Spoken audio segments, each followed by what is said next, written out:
사도 바울이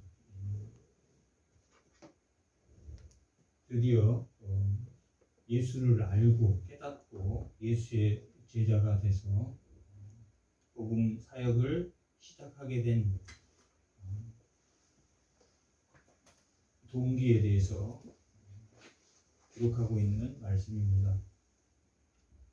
그리고 오늘 그 말씀의 제목은 그리스도인이라 일컬음을 받게 되었다라 라는 말씀으로 설교를 하도록 하겠습니다. 그리스도인이란 그 단어가 오늘 본문 26절에 처음으로 성경 전체에 처음으로 기록되어 있는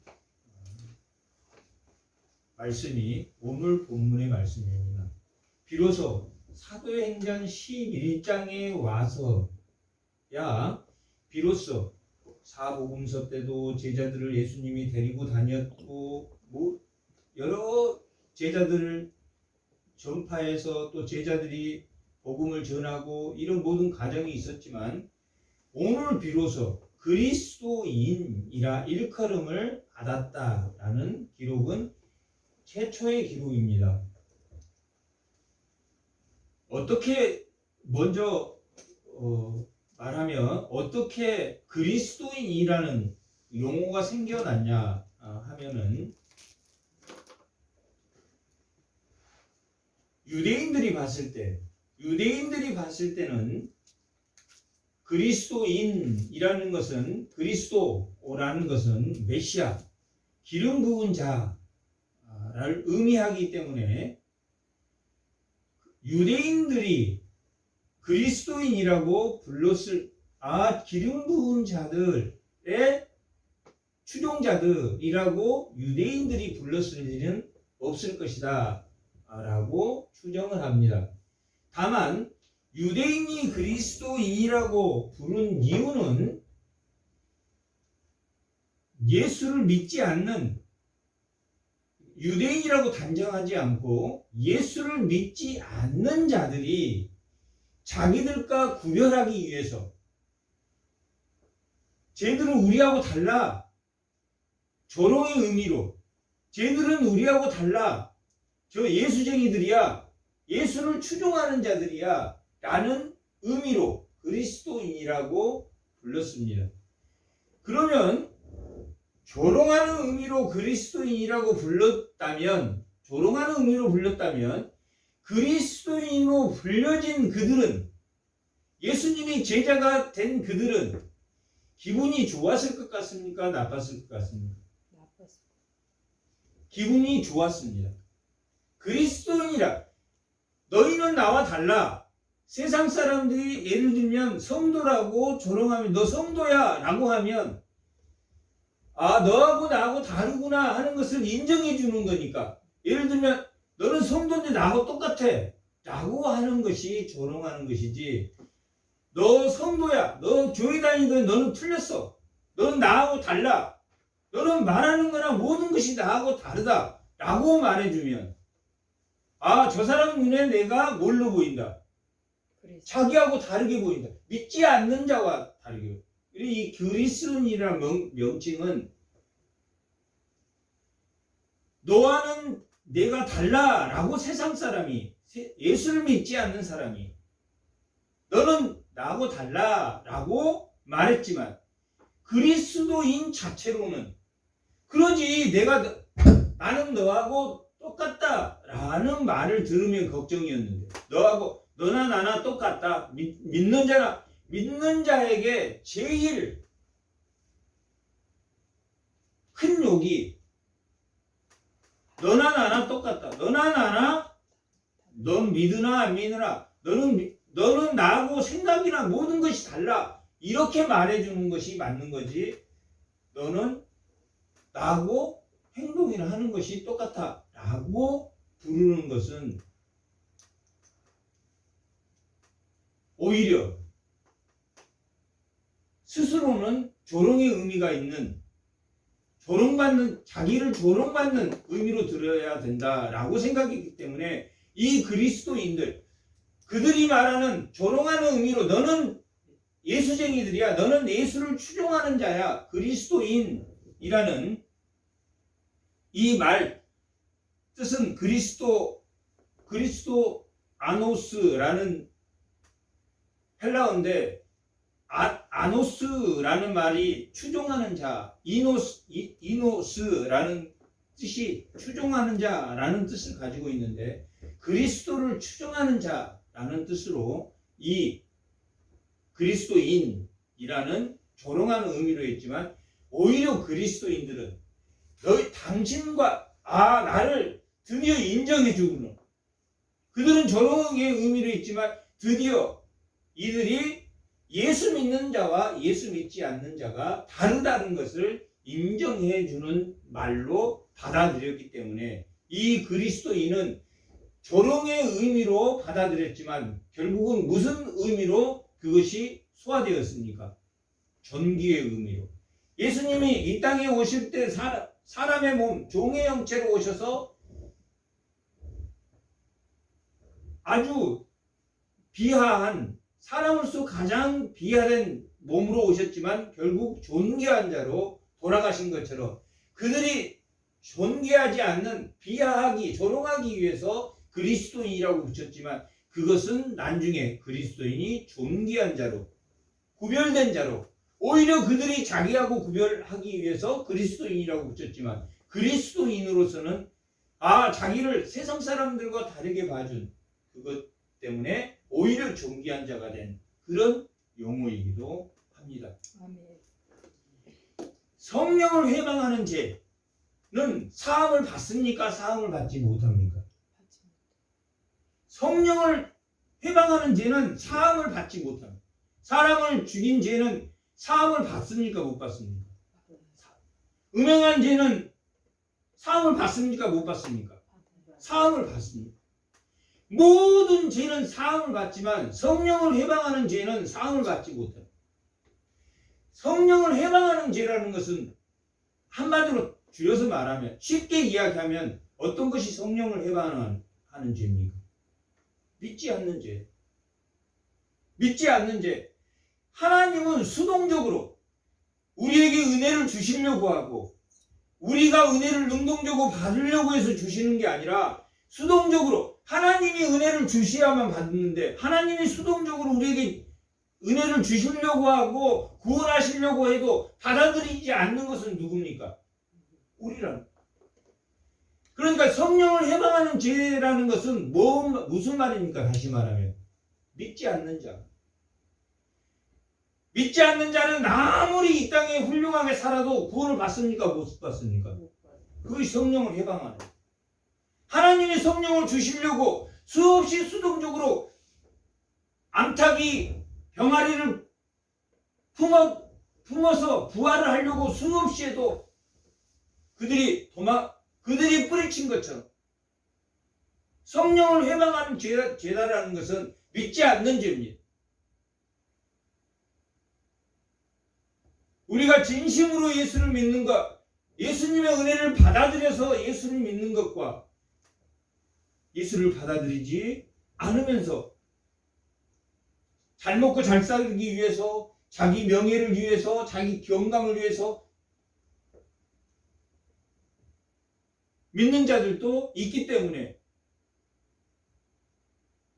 진심으로 하나님을 받아들이지 않는 것이 결국은 뭡니까? 성령을 해방하는, 믿지 않는 자. 그리스도인이라고 그들이 불렀다는 그 의미 속에는 뭐가 들어있습니까? 그들이 믿었다는 이야기입니까? 믿지 않았다는 이야기입니까? 그들이 믿지 않았다. 그들이 메시아로 믿지 않았기 때문에, 예수님을 메시아로 믿지 않았기 때문에 조롱한 의미로 메시아가 아닌 메시아를 믿는 너희들, 추종하는 자들, 이란 의미로 그리스도인이라고 일컬음을 받았지만 오히려 그 일컬음을 받은 그들은 너무나 존귀한 자들로 오히려 내가 너하고 다르구나. 너희는 믿지 않고 나는 믿는다는 것을 구별해준. 그러므로 참으로 예수님의 자녀됨을 알게 되는 용어가 그리스도인입니다. 너 그리스도인이야? 그러면 그들은 조롱하는 의미로 말했지만 너는 나하고 왜 너무나 다르다라는 것을 인정해줘요. 너는 나하고 너무나 다르다는 것을 인정해줬기 때문에 오히려 감사합니다. 이 사도행전은 크게 두 개로 분류될 수 있습니다. 1장에서 12장까지는 베드로의 사역입니다. 1장에서 12장까지는 베드로의 사역이고 13장에서부터 마지막 28장까지는 누구의 사역입니까? 사도 바울의 사역. 사도 바울의 사역이 지금 오늘 본문 11장에서부터 시작된다라는 것을 시작은 13장에서부터 시작이 되지만 그 포문을 열어준 사도 바울이 사역할 수 있도록 베드로가 그 포문을 열어주고 드디어 사도 바울이 등장하는 것이 오늘 본문입니다. 사도 바울은 다메섹에서 예수님을 만났습니다. 사도 바울이 7장에서부터 스데반 집사가 복음을 전파할 때 돌을 던져서 쳐 죽였던 자리에 있었던 사람이 바로 사도 바울입니다. 사도 바울은 어떤 사람이냐면 그리스도인, 지금 오늘 말하는 본문 말하는 그리스도, 예수를 믿는 자들을, 예수를 추종하는 자들을 잡아 죽였던 사람입니다. 그 예수를 추종하던 한 자들을 잡고 옥에 가두고 추종했다 하는 정도가 대충 예수를 잡아들여서 감옥에 갇히고 뭐 그랬었나 보다, 그 정도 상황이 아닙니다.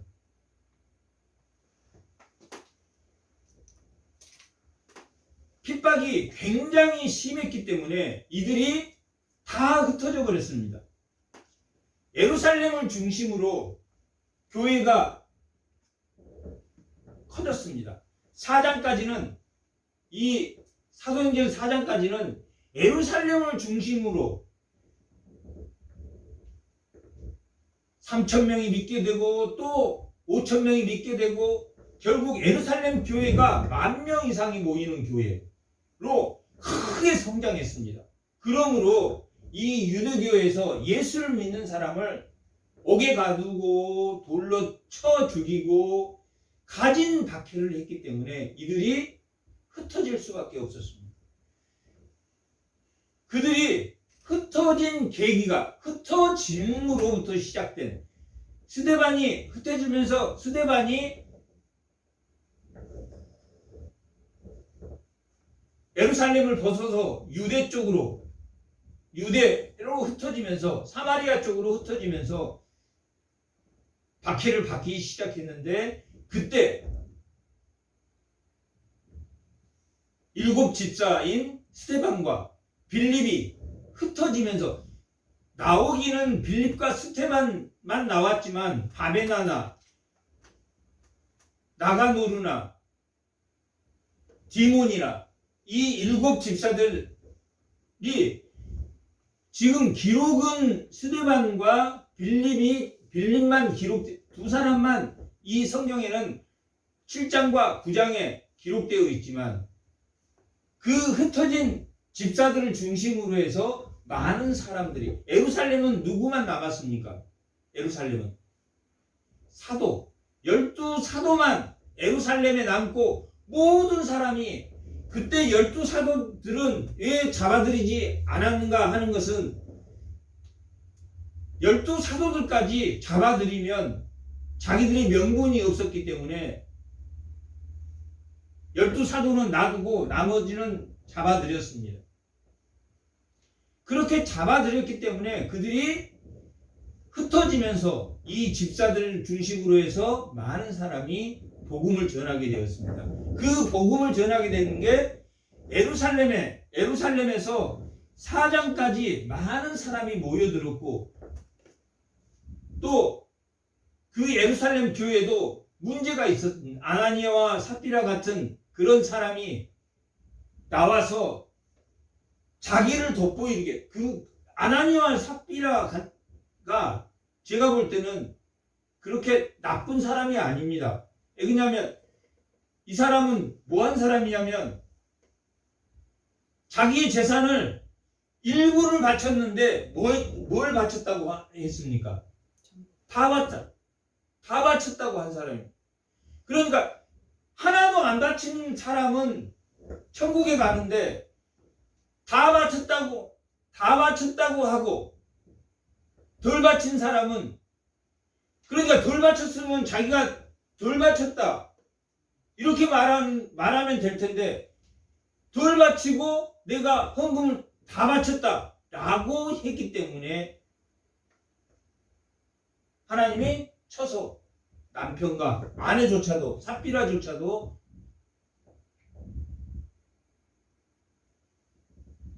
쳐서 죽게 했습니다. 그런데 그 아나니아와 삽비라 사건 이전에 예루살렘에는 어떤 교회였습니까? 바나바를 중심으로 해서 자기의 모든 재산을 바나바는 다 팔아서 교회 공동체에 내놓고 모든 사람이 공평하게 잘 살 수 있도록 했던 게 바나바입니다. 그 바나바를 보고 아나니아가 자기도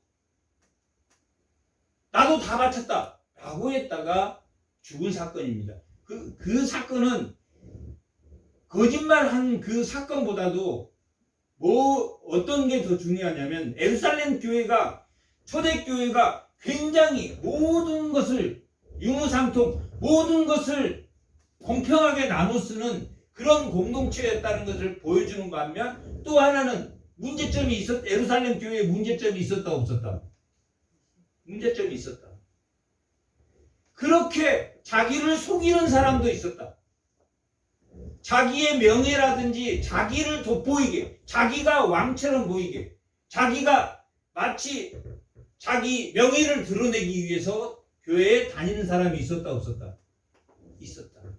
고린도 교회가 문제가 있었던 것처럼 예루살렘 교회 초대교회인 예루살렘 교회가 유무상통 모든 사람이 공동으로 사용되며 많은 사람에게 베푼 그러한 좋은 공동체였다면 문제도 있었다 없었다? 문제도 있었다. 어떤 문제도 있었다? 거기에서 자기를 돋보이려고 하는 사람도 있었다. 명예를 돋보이려고 하는 사람도 있었고 돈을 돋보이려고 지금 아나니아 삽비라를 한 사람을 그 가족을 여기서는 기록하고 있지만 그 교회 자체가 그런 문제점이 있었다. 그 사람 외에도 그런 사람들이 있었다라는 것을 보여주는 것이 바로 아나니아 삽비라의 사건입니다. 그것은 아나니아와 삽비라 사건은 그들이 헌금을 안 하고 거짓말했다. 그렇기 때문에 죽었다라는 그런 의미가 또 크지만 또 하나는 공의와 정의가 교회에 없는 사람도 있었다 없었다? 있었다.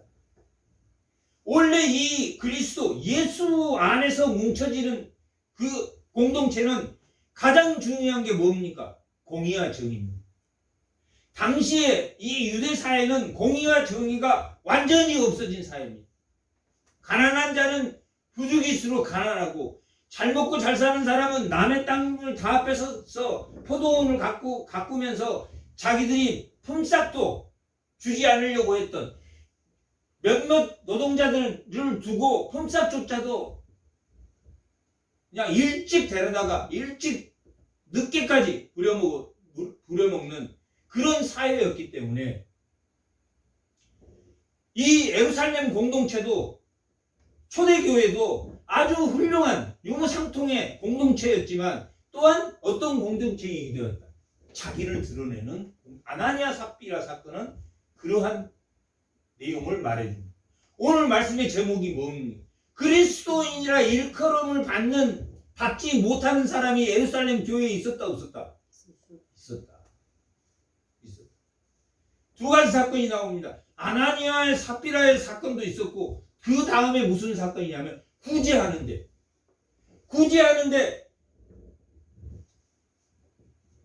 헬라파 과부들과 히브리 과부들이 있었는데 그들을 구제해 줬는데 누구를 좀 더 줬다.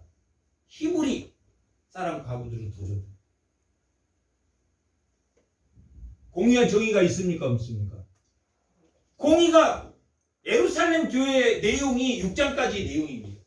예루살렘 교회가 10,000명이 넘은 3,000명이 전도되고 5,000명이 전도되고 숫자는 당시에도 남자만입니다. 얼마나 많은 사람이 예루살렘 교회에 모였느냐. 그만큼 교회가 성장됐는데 그 교회 안에 문제점이 있었다 없었다. 그리스도인이라고 일컬음을 받는 오늘 본문, 그리스도인, 너는 세상 사람들과 아나니아와 삽비라는 세상 사람들과 같았습니까? 그리스도인입니까? 세상 사람들과 별반 다릅니다. 공의롭지도 않고 정의롭지도 않습니다. 그런 사람이야.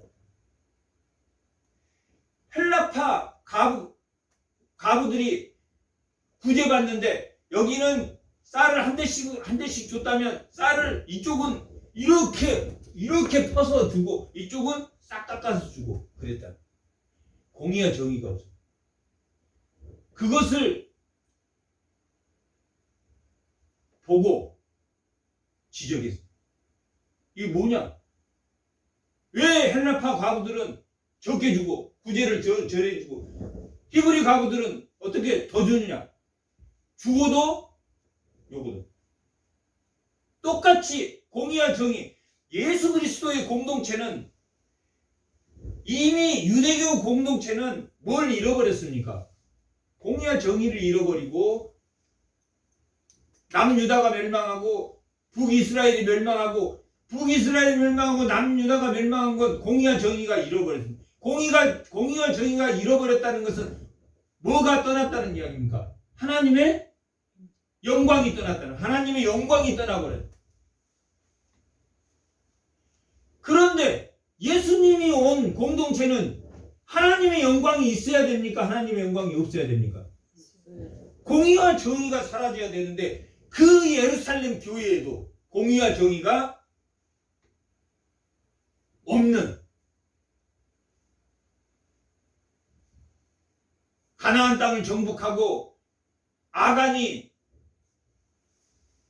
하나님께 모든 바쳐야 될 헬렘의 물건들을 숨겨놓음으로 아간과 그 가족들이 몰살돼서 돌무덤을 만든 것처럼 이 초대교회 때 아간과 아나니아와 삽비라를 하나님이 치셨습니다.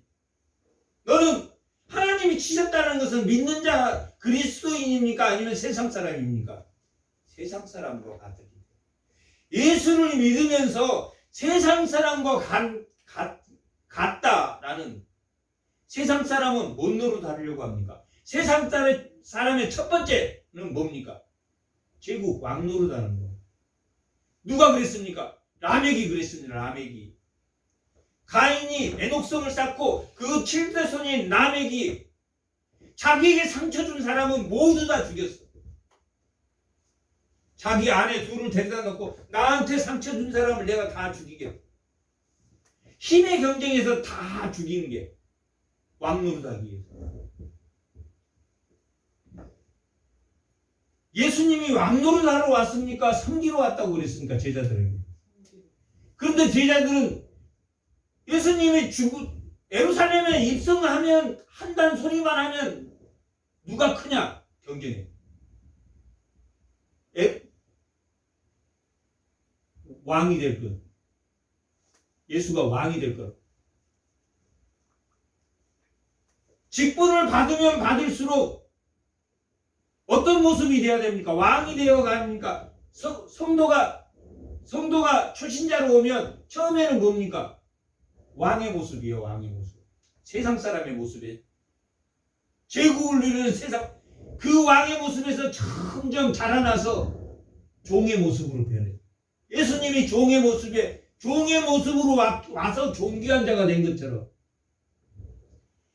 성도가 처음에 오면 자기 체면 자기 다 들은다 점점 집사가 되더니 낮아졌어.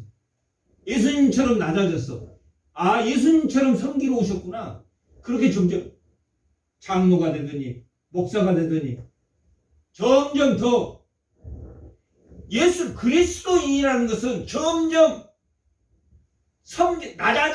낮아짐으로 인해서 뭘 받는 사람?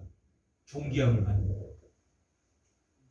그것이 예수. 지금 그들이 너희 그리스도인 처음으로 오늘 그리스도인이라고 이렇게 말하는 거예요.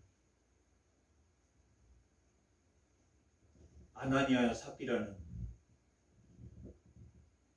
제법 높은 위치까지 교회의 지도자 위치까지 올라갔습니다.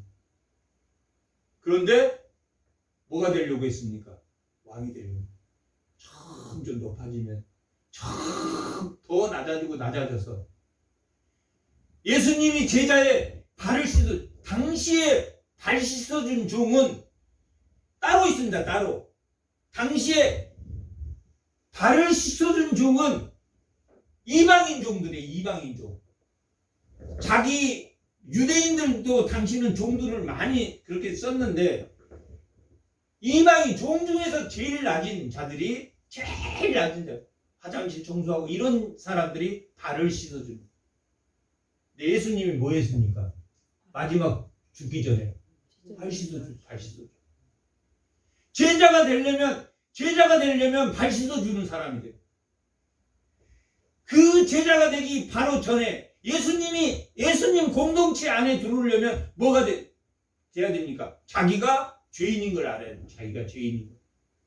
죄인인 것을 아는 사람들은 들어와서 뭐부터 합니까? 점점 발 씻어주는 사람이 돼요. 그런데 자기가 교회에 떡 와서 헌금 제일 많이 하면 그 사람이 갑자기 장로가 돼요. 그런 사람이 시몬이라는 사람이 있었습니다.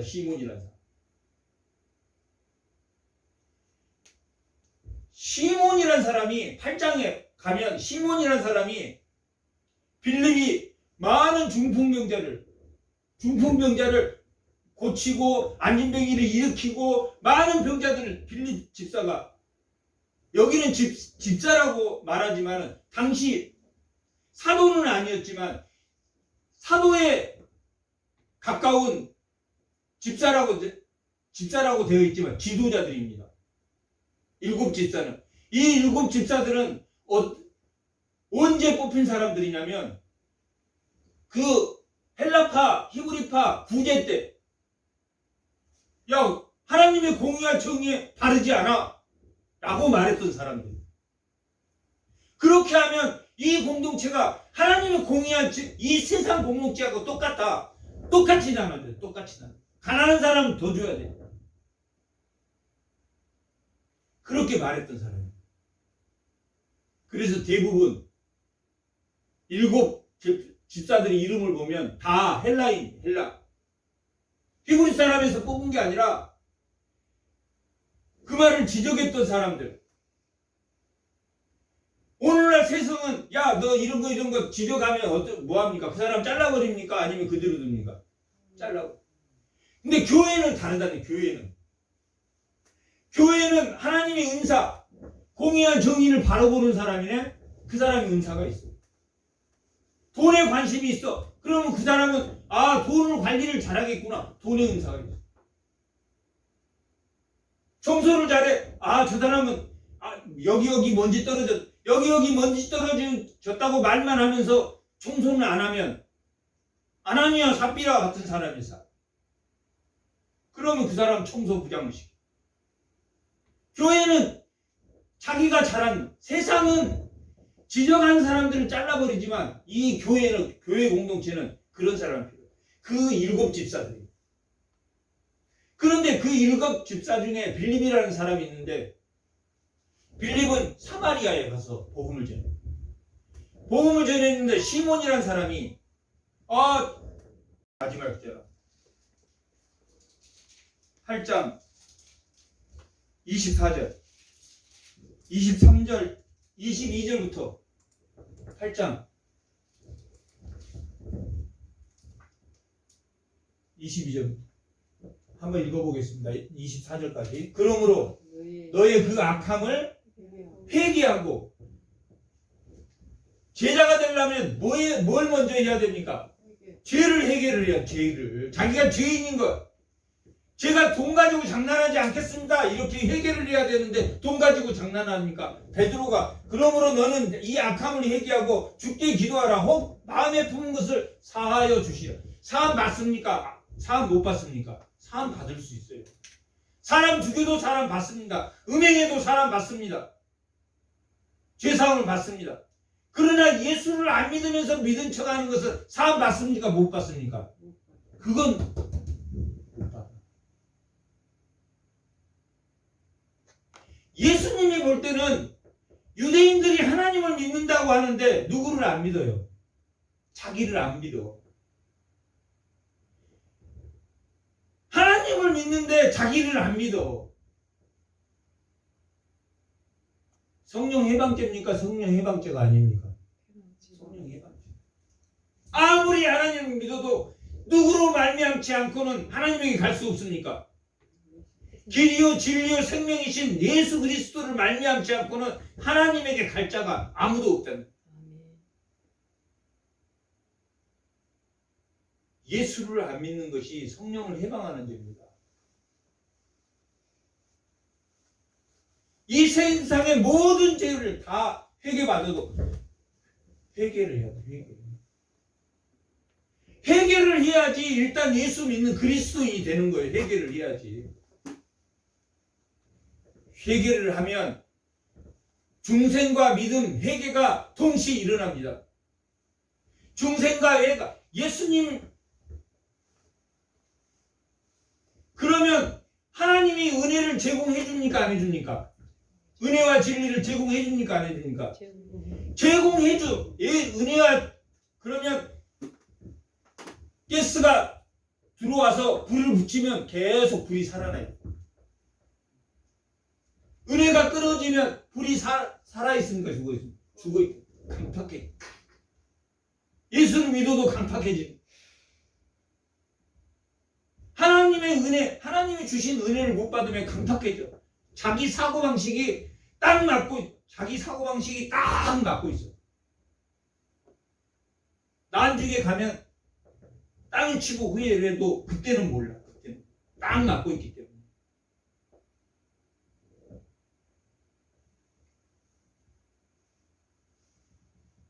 부자와 거지, 그 부잣집 앞에서 거지가 살다가 부자는 지옥에 가고 거지는 천국에 갔는데 그 부자가 나도 물 한 방울이라도 좀 먹을 수 없겠느냐. 안 된다. 거기와 여기는 끊어져서 도저히 줄 수가 없다. 내가 너무 후회가 된다. 내 형제 오형제가 있는데 그들에게 좀 지금이라도 마음을 돌려서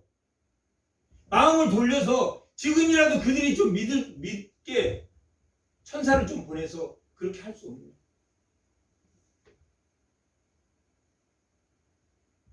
지금 그에게 아무리 설명해도 듣는다 안 듣는다. 이미 복음을 전파했고 너가 그 부자가 너가 다시 살아나서 그 동생에게 복음을 전해도 듣는다 안 듣는다. 안 믿어. 안 믿는다. 뭐 해야 믿습니까? 자기가 죄인인 걸 알아야지. 자기가 죄인인 걸 알아야지. 회개하고 그 중생한 영이 자기가 죄를 뉘우치면 우리의 마음이 깨끗해집니까? 안 깨끗해집니까? 깨끗해져. 청소가 딱 돼. 그러면 누구도 들어오기 쉽고 누구도 들어오기 쉽습니까? 사단도 들어오기 쉽고 청소를 깨끗이 하냐. 아, 여기 청소됐네. 그 7귀신을 데리고 들어오네. 뭘로 채워야 됩니까? 하나님의 은혜와 진리를 채워야, 말씀을 채워야 돼. 성령인 그 충만한 은혜와 진리로 회개한 이후에 거기에 채워야 됩니까? 안 채워야 됩니까?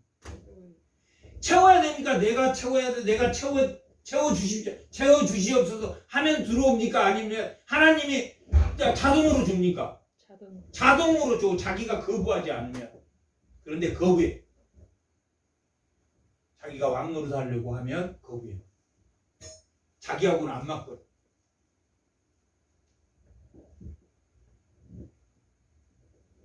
내가 보니 너는 낙독이 가득하여 불의에 매인 바 되었도다. 이 마술쟁이 시몬이 대답하여 이르되 나를 위하여 주께 기도하여 말한 것이 하나도 내게 뭐하지 않게 임하지 않게. 왜 그랬을까? 왕노릇 하려고. 자기는 예수를 믿으면 왕노릇 못하겠구나 라고 생각이 들어서 자기는 여전히 예수를 믿으면 구제도 해야 되고 자기의 모든 것을 하나님 예수 공의와 정의가 살아있는 그런 세상에 살아야 되기 때문에 이기심이 꽉 악독한 이 시몬은 나 예수 안 믿을 거야. 성령 해방한 죄입니까? 해방죄가 아닙니까? 안 믿는 자는 성령 해방죄. 하나님을 아무리 외쳐도 유대인들만큼 말씀을 많이 하는 사람이 어디 있습니까? 이 땅에. 성경을 발발발발 다 외운다는 어떤 목회자보다도 유대인들 그 말씀 외우는 것은 따라갈 수가 없어. 그건 태어나서부터 쉐마 들으라. 하나님 말씀을 들으라. 4살 때부터 10살까지 6살에서 10살까지 한 4년 동안 그들은 우리나라로 말하면 초등학문, 그 다음에 중등 고등학문을 6년 동안 합니다. 그리고서 납비 교육을 합니다. 그들은 약 10년간. 그래서 납비가 4살에서부터 5살, 6살에서부터 시작해서 그 말씀을 배우는 것을 10몇 년간. 그런 사람들입니다. 그 사람들. 우리가 오늘 주일에 한 번씩 성경 공부하는 것하고는 차원이 다르다. 그러나 그들은 예수로 말미암지 않고는 하나님에게 갈다는 그걸 알면서도 스가랴 14장은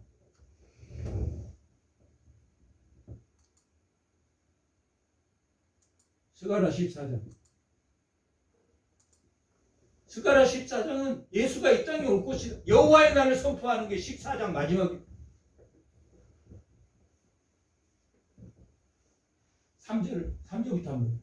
그때 여호와께서 나가사 이방 사람을 치시되 이 왕의 전쟁 날에 싸운 것 같이 하시리라. 그날에 그의 발이 예루살렘 앞 동쪽 어디에 씁니까? 감람산에 쓸 것이다. 감람산에 서실 것이다. 감람산은 그 한가운데가 동서로 갈라져 매우 큰 골짜기가 되어서 산 절반은 북으로 절반은 남쪽으로 옮겨. 여호와의 날에 그 메시아가 어디에 설 것이다. 마지막에 감람산에 설 것이다. 사도행전 1장. 감람산에 섰는지 안 섰는지 사도행전 1장.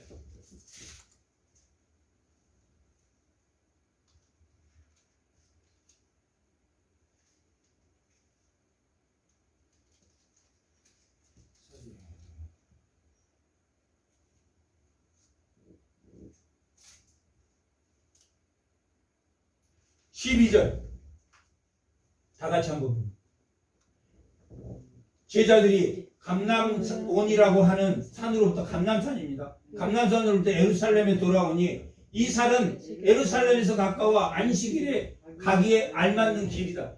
이 감람산으로 누구를 다 모았습니까? 13절.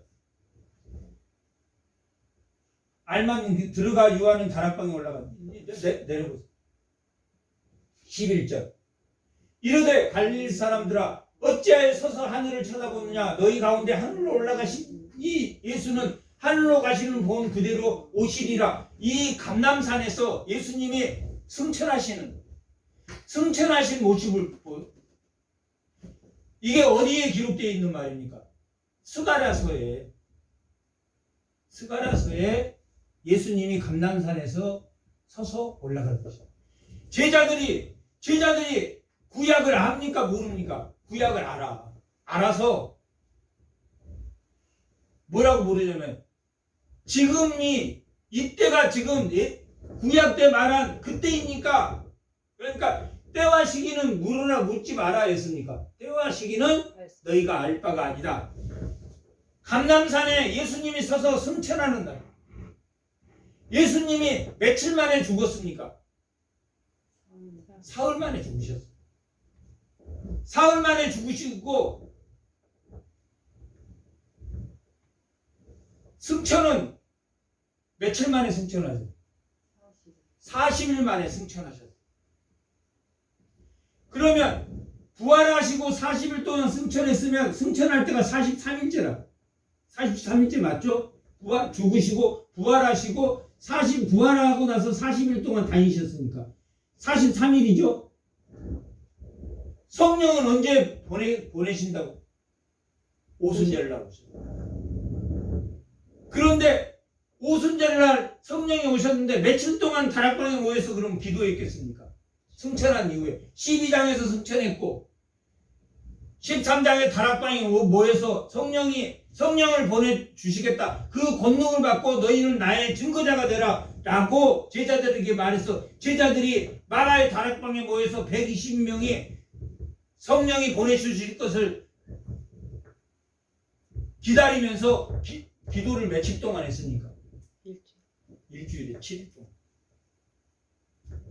3일 만에 승천하시고 40일 동안 승천한 이후에 부활하신 이후에 40일 동안 다니시고 그들이 예수님이 때와 시기를 알려고 하죠. 여호와의 날은 예수님이 승천할 때도 하지만 재림할 때도 여호와의 날이니까 완성되는 여호와의 날이니까 때와 시기는 너희가 알려고 하지 말고 너희는 뭐 해라? 가서 기도해라. 보혜사 성령을 보내더니 그 권능을 받고 너희들도 가서 나와 같이 복음을 전해라 라고 말했을 때 그들이 다락방에 모여서 복음을 전했다. 그리고 예루살렘 교회가 3,000명 늘어나고 5,000명 늘어나고 10,000명 이상의 교회가 그렇게 성장했는데 그 교회에 공의와 정의가 살아있는 공동체로 그렇게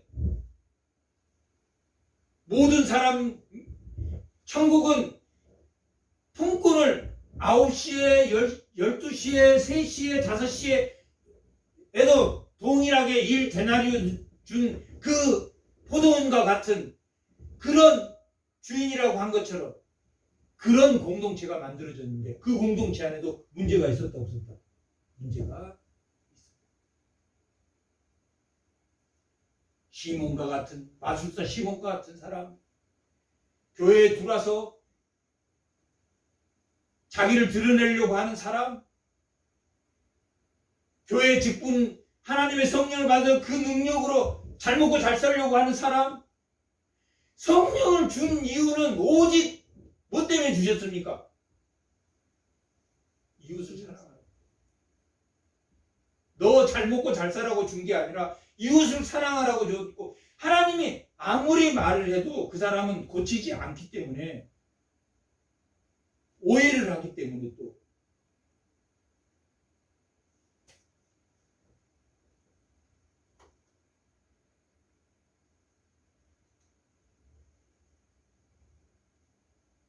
이 박해가 시작되면서 그러면서 예루살렘 교회가 엄청 커졌어요. 엄청 커졌어요. 그러면서 7 집사를 만들어 놓고 교회가 7 집사를 만들어 놓으니까 교회가 평안해졌어요? 안 평안해졌어요? 공의와 정의가 살아나는 다시 그런 초대교회가 다 됐어요. 그러니까 유대인들이 볼 때 더 이상 주면 되겠다 안 되겠다? 안 되겠다. 사울이라는 자가 아주 악질이었어요. 악질. 아주 악질 중에서 상악질이에요. 우리나라 이 남한이 복음이 전파되는 게 1907년, 그러니까 북한이 복음의 전초기기였습니다. 북한 사람들은 한 90%가 믿었다고 봐요. 1907년 대평양 부흥운동이라는 게 있었습니다. 1907년. 평양에서 평양신학교가 제일 먼저 신학교였고, 북한이 복음의 전초기지였어요. 복음이 쫙 퍼졌어요. 근데 남한 쪽으로는 안 내려와, 복음이. 1907년이 대부흥운동에서 평양이, 일본이 우리나라를 집어삼킨 게 1910년입니다. 1910년이 한일합방입니다. 1910년이 한일합방 되면서 뭘 해야 되냐면 신사참배를 해야 돼, 목사들이. 다른 우상에게 뭐 해야, 절을 해야 돼. 그런 상황이 됐어요. 절한 사람이 있었겠습니까? 없었겠습니까? 많은 사람이 절했죠. 어떤 교단은 그걸 그냥 교단에, 저건 우상 숭배가 아니다, 그냥 하나의 예식이다 라고 규정해서 그것을 또 받아들이는 데도 있어요. 그래서 그냥 두 파가 엄청 신사참배를 해야 돼, 안 해? 그래서 신사참배 안 한 사람은 박해를 받았겠습니까? 안 받았겠습니까? 박해를 받았어요. 박해를 받으면서 그 사람들이 어디로 넘어왔겠습니까? 남한 쪽으로 넘어왔다. 남한 쪽으로. 그때 한번 남한 쪽으로 넘어와서 남한이 부흥하기 시작했어요. 1950년 6.25가 터졌어요. 6.25가. 그때 김일성이가 와서 공산화 시킬 때, 그때 또 예수 믿는 사람을 핍박했어요. 거기는 누가 왕입니까? 공산당. 공산당원들이 왕이야, 왕. 거기는. 그러니까 예수 믿는 사람은 공산당보다 누구를 더 믿습니까? 하나님을 더 믿어요. 근데 이 민주주의는 하나님을 나는 더 믿습니다 해도 잡아 죽입니까? 신앙의 자유가 있기 때문에 괜찮아. 민주주의, 자유민주주의. 근데 공산당이 들어오면서부터 핍박을 했어. 그러면서 예수 믿는 사람이 거의 한 80% 이상은 내려와 버려, 남한 쪽. 지하교회가 있고, 지금도 북한에 그 전통을 지켜서 예수 믿는 사람이 있지만, 그 평양신학교 다닌 그 사람들이 6.25를 통해서, 그러면서 남한이, 원래는 북한이 더 잘 살았습니다. 남한이 축복받으면서 예수를 잔뜩 믿게 되는데, 믿는 사람들이 아나니아와 삽비라 교회처럼 점점 세상에서 왕노릇하려고. 세상에서 왕노릇하지 말으라고 교회는 섬기는 자, 섬기는. 정치와 교회가, 정치는 교회를 존중해 줘야 되고, 교회는 정치가 바르게 가도록 본이 돼야 되는 게 교회입니다. 교회와 정치는 그런 관계여야 돼. 정치는 교회를 존중해 줘야 돼.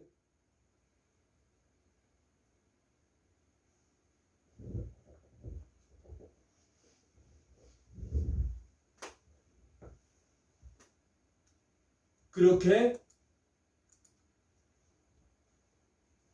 흩어진 자들이 이 남한을 부흥시킨 것처럼, 당시에 이 7장에는 스테반 집사, 8장에는 빌립보 집사, 그렇게 나오는데, 그 나머지 집사들이 흩어지면서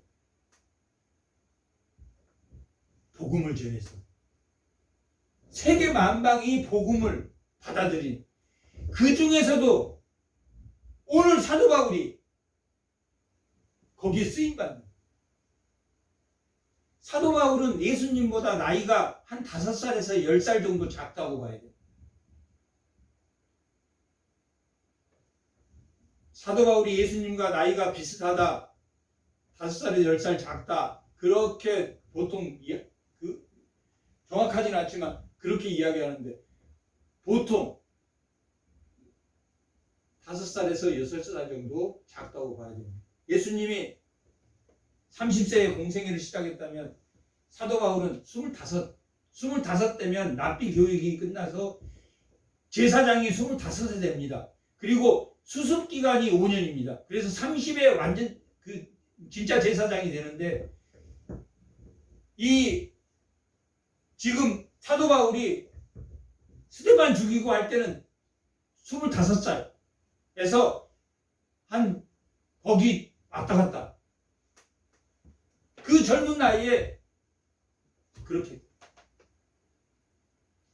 오늘 본문에서 오늘 본문은 11장 사도행전 11장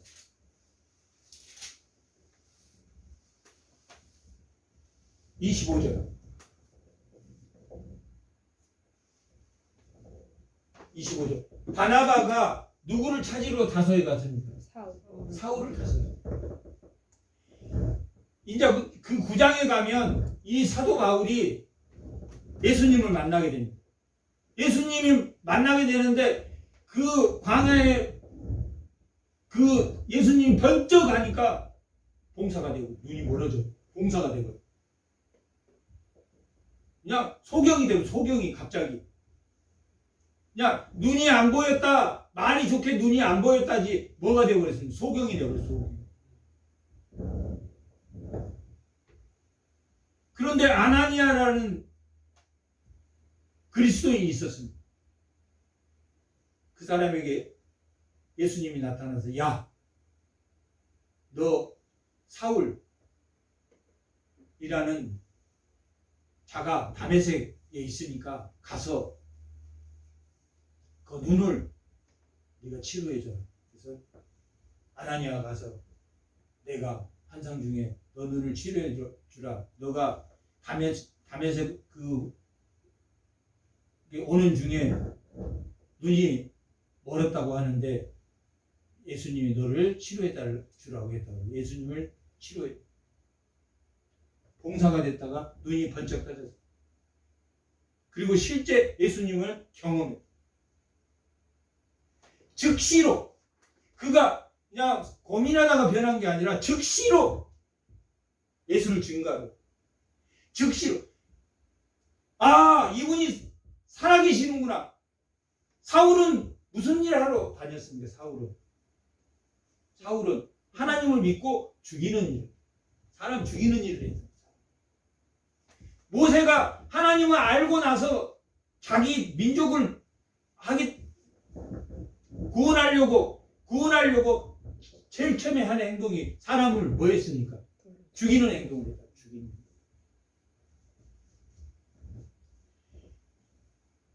유대인을 친 애굽 사람을 쳐서 죽여. 모세가 그래. 땅에 모래에다 묻어버려. 또 어느 날 나가보니까 유대인끼리 싸워. 그러니까 야, 너희들 유대인끼리 싸우냐? 이렇게 말했더니 누가 너를 재판장으로 만들었느냐? 그러니까 도망가. 몇 년 동안 40년 동안 도망가. 다메섹에서 눈을 딱 뜬 다음에 즉시로 복음을 전파하러 다녔는데 이때는 백의종군했다. 이 사도 바울이 몇 년간 14년 동안 9장에서 오늘 11장 25절까지는 몇 년이 걸렸냐면 14년 걸린 겁니다. 14년. 갈라디아서 1장에 그게 기록되어 있습니다. 3년 동안 다소 길리기아 지방에서 복음을 전했고 그쪽에서 복음을 전하고 그냥 조용히 예수를 만난 뒤에 복음을 전해. 그게 연도수로 따지면 44년에서 47년 한 약 14년 정도가 지난 후입니다. 복음을 전파하게 이 안디옥에서 복음을 전파한 것은 47년도경에 지금 몇 년이 지난 후에 바나바가 이 사울을 찾아가냐면 10몇 년이 지난 다음에 그때 다메섹에서 아냐니의 눈을 치료했고 지금도 복음을 전한 소문은 복음을 전한 많은 예전에는 유대인이 돼서 그리스도인을 죽이려고 했는데 오히려 유대인들이 누구를 죽이려고 하냐면 사도 바울을 죽이려고 사도 바울. 지금 오늘 말씀의 제목이 뭡니까? 그리스도인이야. 그리스도인은 이렇게 박해도 받고 박해를 받지만 뭐하는 일을 한다? 살리는 일을 한다. 사도 바울이 죽이는 일이에요.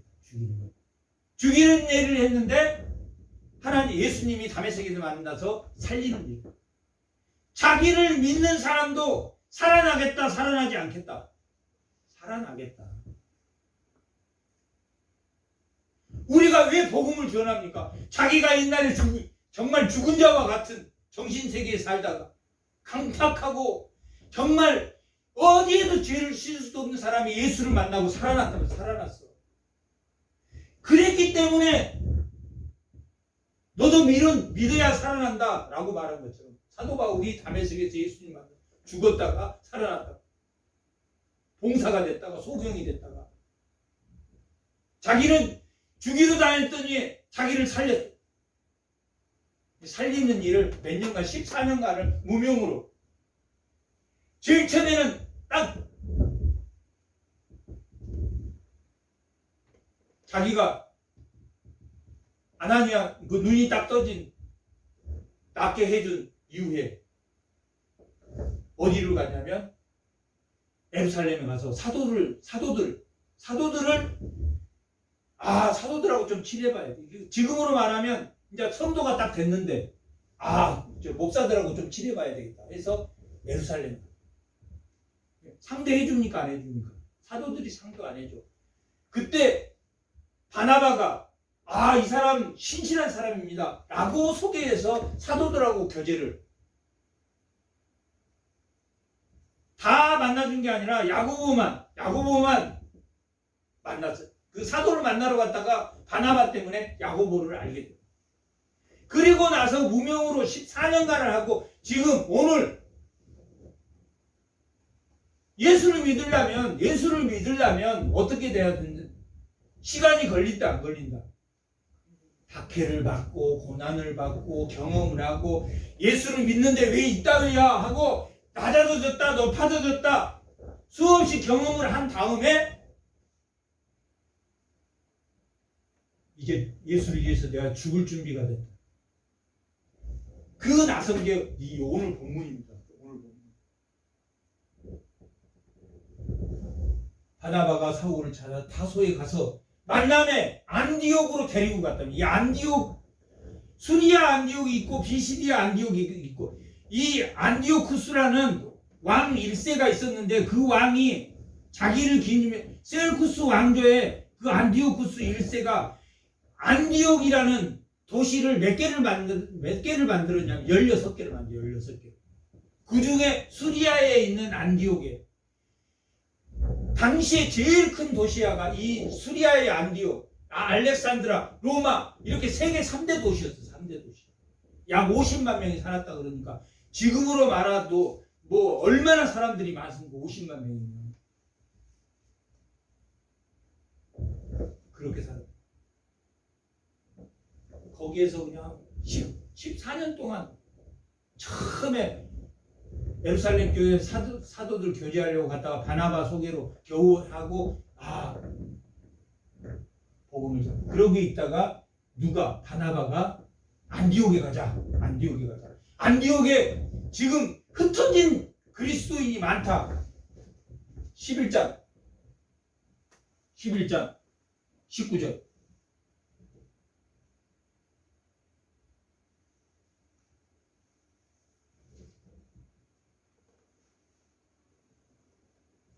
다 같이 한번. 그때 스데반의 일로 말미암아 환란으로 말미암아 흩어진 자들이 누구 포함입니까? 7집사 포함. 7집사 포함 흩어진 자들이 베니게와 구보로와 베니게는 지금은 이스라엘 위에 레바논 그쪽이 베니게입니다. 구보로는 키프로스, 구보로선 가이사라에서 조금 떨어진 섬이 구보로선입니다. 베니게와 구보로와 안디옥까지 이르러 유대인에게만, 누구에게만 말씀을 전했습니까? 처음에 이방인에게 말씀을 전했습니까? 안 했습니까? 이방인에게는 안 전했다. 누구에게만 해요? 유대인들에게만. 하나님은 아니까 그들은. 유대인만 마음속으로 이방인을 약간은 무시했다, 무시하지 않았다. 무시했다, 약간은 이방인들. 그래서 베드로가 이방인에게 복음을 전하고 고넬료에게 복음을 전하고 예루살렘에 갔더니 야, 이방인하고 너는 같이 유숙하고 밥 먹고 혼났다. 아니다. 하나님이 이방인도 복음을 전하고 했다라고 하는 게 18절. 한번 읽고. 그들이 이 말을 듣고 잠잠하여 하나님께 영광을 돌려 이르되 그러면 하나님께서 이방인에게 생명을 얻는 해결을 주셨도다. 고넬료 사건을 통해서 이방인에게 복음을 전해도 된다라는 것이 예루살렘에 해결됐습니까? 해결됐습니다.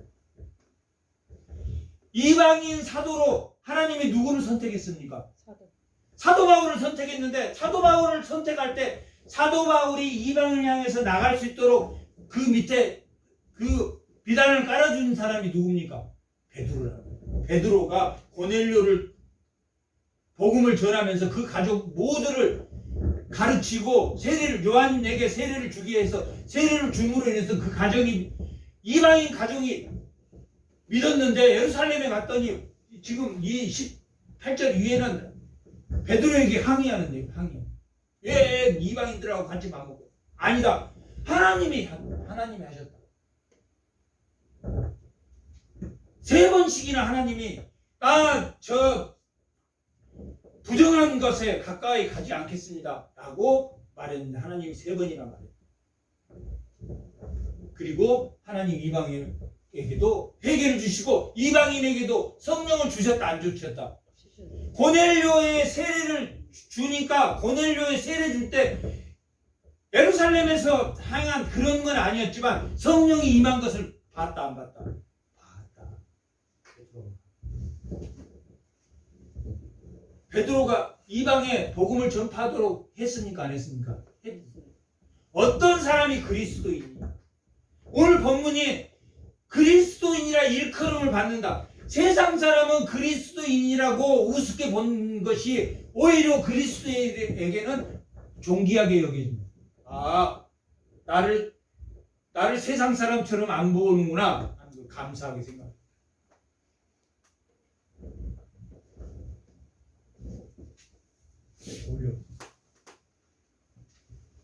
그때 유대인에게만 말씀을 전했는데 다음에는 그 중에 구보로와 구레네 이 구레네는 어디에 있냐면 알렉산드르 애굽의 이디오피아입니다. 이디오피아. 요즘 지금으로 말하면 구보로와 구레네 몇 사람들이 안디옥에 이르러 헬라인에게도 구보로하고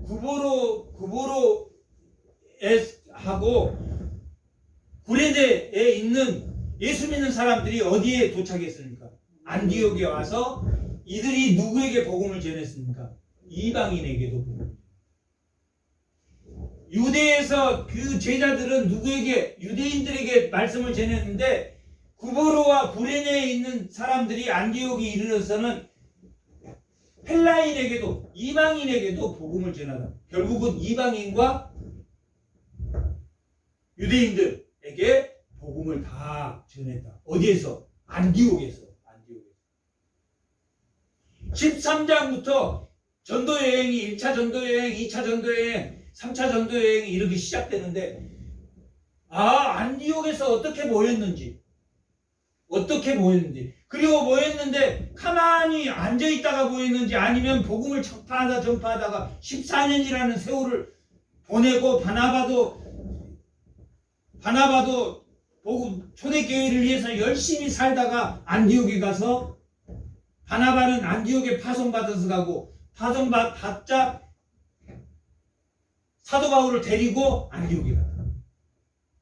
훌륭한 사람, 예수 잘 믿는 자기가 볼 때 사도 바울은 이방 선교사로 하나님이 세우셨다는 것을 알았습니다. 유대인에게만 말씀 전하다가 이방인에게도 말씀을 전했다. 그런데 그리스도인이라고 일컫는 사람이 11절 다 같이 읽어보겠습니다. 주의 손이 그들과 함께다. 하나님의 능력이 그들과 함께 있는 사람이 뭐한 사람이다? 그리스도인. 하나님의 손이 그들과 함께 있는 사람이 그리스도인. 그리스도인은 자기 잘 먹고 잘 살려고 하는 게 그리스도인이 아니라 뭐 하는 게? 하나님의 손이 함께하지. 수동적으로 했는데 자기가 능동적으로 하는 거야. 그것이 진리가 너희를 자유케 한다는 것은 자기가 진리 가운데 하나님의 뜻대로 순종함으로 하나님의 지식과 내 행동이 어긋나지 않아. 하나님의 자기 멋대로 하면 하나님의 뜻과 맨날 어긋난다. 그것이 주의 손이 나와 함께다. 주의 손. 하나님의 은혜와 진리가 함께함으로 수많은 사람이 믿고 뭐 했다고 나옵니까? 죽게 돌아왔다라고.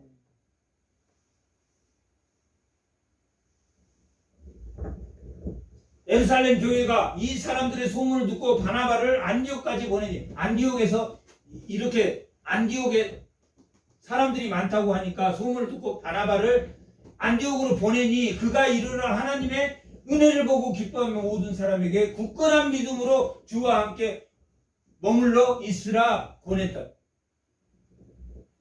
그리고 바나바는 착한 사람이고 성령이 충만한 사람인데 그가 누구를 데리고 갔다? 사울을 데리고 어디로 갔다? 예루살렘에서 소명을 받고 안디옥의 파송을 받고 누구를? 사도 바울을 찾아가서 사도 바울을 데리고 안디옥에 가서 만나서 몇 년 동안 안디옥에서 교회 가르쳤습니까? 1년간 모여서 무리들을 가르쳤고 제자들이 안디옥에 비로소 뭐라고 했어요? 뭐 했더니? 가르쳤더니 세상 사람들이 그 전에는 세상 사람이나 교회 사람이나 똑같았어요? 안 똑같았어요? 유별나질 않았어. 구별되지가 않았어. 세상 사람이나 안디옥 사람이나 거기서 거기야. 그랬더니 1년 동안 가르쳤더니 그들이 변화됐다, 변화되지 않았다. 변화됐다. 스데반이 변화된 것처럼, 빌립이 변화된 것처럼, 이디오피아 네시가 변화된 것처럼. 그러니까 안 믿는 사람이 오직했으면 저 예수쟁이들 이랬다고. 예수쟁이들이라고 그래요. 그들은 비하하는 마음으로, 비하하는 뜻으로 예수쟁이들 이렇게 불렀지만은 그것이 그들에게는 존귀한 것이었으니까 존귀하다. 존귀한 것. 예수쟁이처럼 보여야 되는데, 예수쟁이처럼. 사도 바울이 예수쟁이처럼 보내기 위해서 몇 년을 복음을 전했습니까? 무명으로 14년간. 14년간. 사도 바울은 자기가 큰 교회 목회를 끝까지 큰데 가서 맡으려고 했습니까? 아니면 모든 사람들에게 그걸 맡기고 자기는 또 복음을 전하러 다녔습니까? 사람이 있는 곳에는 한 명이 있든 두 명이 있든 세 명이 있든 복음을 전하러 다니는 게 그리스도입니다. 150명 나온 교회에 맡았다가 500명 나온 교회에 나왔다가 거기로 또 옮겨가려고.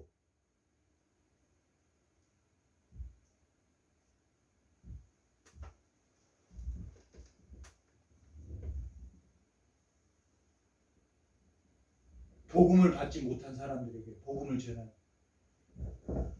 그것이 그리스도인이라고 그때 당시에 불리게 됐다. 예수 안에. 그리스도인이라고 일컬음을 받는 세상 사람과 다르구나. 너는 예수쟁이라고 비록 그들이 조롱하는 의미로 한다 할지라도 그것이 그리스도 안에서는 영광의 이름이고, 아나니아와 삽비라나 또한 공의와 정의를 바로 세우지 못했던 초대교회의 그 구제를 공평하게 못했던 그런 문제점이 있는 교회지만, 교회는 어느 교회든지 문제점이 있습니다. 문제점이 없는 교회가 있다라는 것은 그러면 사람이 완전히 성화가 된다는 말이기 때문에, 그런 문제점에서 공의와 정의가 그리스도인이라고 불리우는 그런 성도가 다 되시기 바랍니다. 아멘. 기도하겠습니다.